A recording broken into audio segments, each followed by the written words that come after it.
Alright, so for these subs, you're going to need these bearings right here, the bigger of the two, for both sides, inner and outer bearing, like so. Just press those in there. They should go in pretty easily. Well, here you go. I have the bearings in here.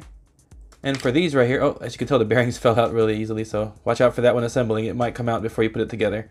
But anyway, what I like to do to these bearings is put some penetrating oil inside there to get them in there and get them nice and lubed in there. Now you're going to need these bushings right here. They look like that right there. And that's what's going to need to go on top and on bottom right here. And then you're going to have to go into the fine threaded screw bag right here to screw these in right here, because you can't use the regular coarse screws because it's actually screwing into a threaded metal piece right now. So yeah, it's going to be these little screws right here, fine threaded little screws that are going to go in here.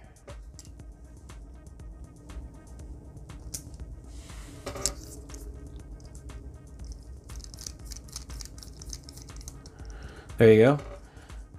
And you're going to want to Loctite those screws on there as well, which I'm going to do right now because I forgot to do it. So I'm going to do that off camera. But I'm going to completely assemble this side as well, and then put the pumpkin on, and we're going to check for binding so I can show you guys what to do if it does bind. So it's going to click in right here. You're going to want the steering arms right here, the link where the links connect to be up front, and you want this piece to be at the back right here. And then you just put this, you know, obviously you're going to grease the whole shaft in there, the bearings in there, and pack some grease in there, and then cover it up.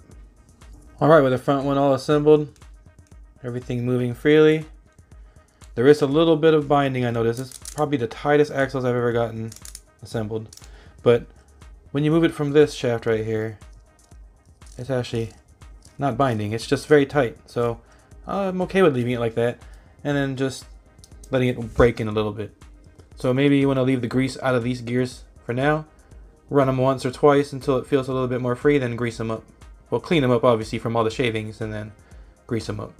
Yeah, so now I have to install these axle trusses onto this, and you're going to want these parts right here that the links are going to connect to be behind the axle. So the steering is going to be up front and that's going to be behind like so. And also on the rear one, with your pumpkin facing here, you're going to want those mounting points for the links to be behind as well, like so.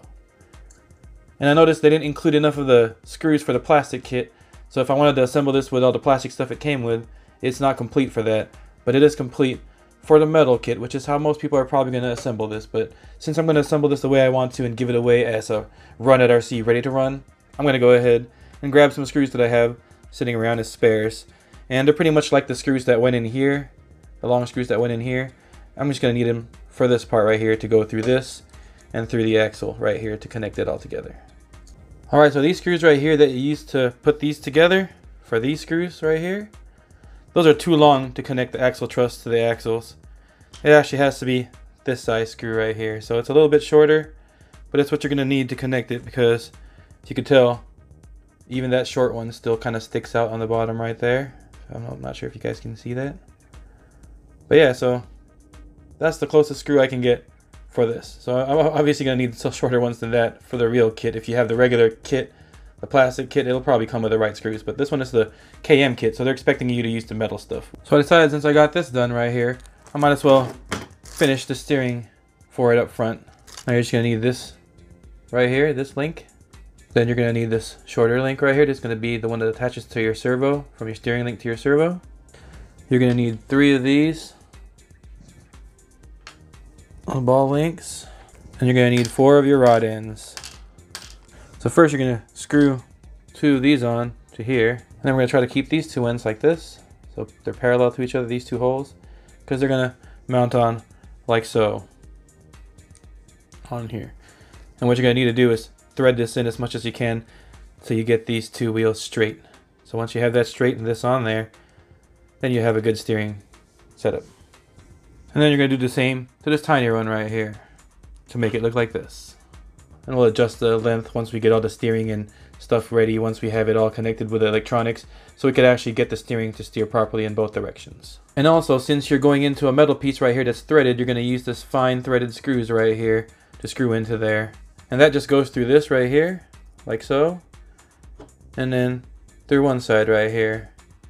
And then on the other side, same thing. Just make sure you have it adjusted so you have these right here parallel like this, so your alignment will be straight once you get everything all put together. Now that I have that assembled right there, I hope you guys can tell what it looks like right there. How to use a longer screw on this side, a shorter screw on this side. And now we have steering fully assembled. So now let's get these guys on the chassis right here.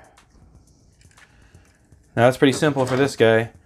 The front one goes right here, and it goes through these top ones right here, and then the bottom ones go through these. Oh, let me straighten that out so you can see that. So the bottom links go on these bottom ones right here, like so, and then the suspension goes on top of that, like so. And then you're going to use these small screws again that you've been using on the chassis right here to screw in the links, to screw all that in right there. And obviously you're not tighten all the way so that you have free movement in your suspension. Well, there you go. We have the axles connected to the chassis. Now what I like to do from this point is build these guys real quick, so that way we can button it up back here, and that way we won't lose our little bearing that's sitting back there. And you know, doing WPL kits for the past, I think like two years now, a little over 2 years, I've learned my lesson a couple of times on how to put these together. So I don't follow the instructions. The instruction booklet is sitting right down here. I do not open that because, like I said, I know how to assemble these already, and I have my own way that I do them now. And I make these videos for you guys if you want to follow my instructions on how to build them. So I hope you guys can follow, and I hope you guys can see the processes I'm doing to get it all assembled. So you're going to need this little bag too right here. It's going to have your retaining rings, your pins, and your little barrels that go inside your CVs. So that way you have a smooth running drive shaft. It looks like they even include some washers right here, as you can tell. That's just to space it out right there if you need to put some space between your bearing, which I would go ahead and put one there anyway, just so you have some washer between your bearing and your actual drive shaft. So you're just going to get one end like this right here to assemble your drive shaft. You're going to get one of these barrels right here. You're going to put that through, making sure the hole is exposed right there, and you can see that hole. Oh, careful, it might just pop out on you like that. You might want to use some marine grease in this process too, so to hold stuff in place while you're doing this, but you don't need to. And then you're just going to put this right here with the hole aligned with that hole. And you're going to grab one of these pins, and then you're going to slide the pin straight through there, straight to the other hole in the barrel, until you get it through to the other side, like so. So now you have it sticking out of both sides. And then you're going to grab one of these retaining rings, and then you're going to pull this retaining ring right over, like so. There you go. So retaining ring in place. That should hold everything in place, keep that pin in place, and you should have your drive shafts assembled. Alright, now what I'm going to do in the bottom right here is I'm going to add some of those washers. I'm probably going to put 2 on right here because they gave me 4 washers, so I might as well use them. Got 2 on right there. And then you're just going to slide one part of your drive shaft onto there, matching the flat spots to each other. And then using a grub screw to put it on there. So don't forget to Loctite that grub screw in there. Now we're going to have to do that to the other half, to the transmission side. But I'm going to try to lessen the videos as much as I can, but there's going to be a couple parts video to this, from the assembly to the running video. So, alright guys, I'm going to cut it right here for now. Have a great day. I'll see you guys on the next video.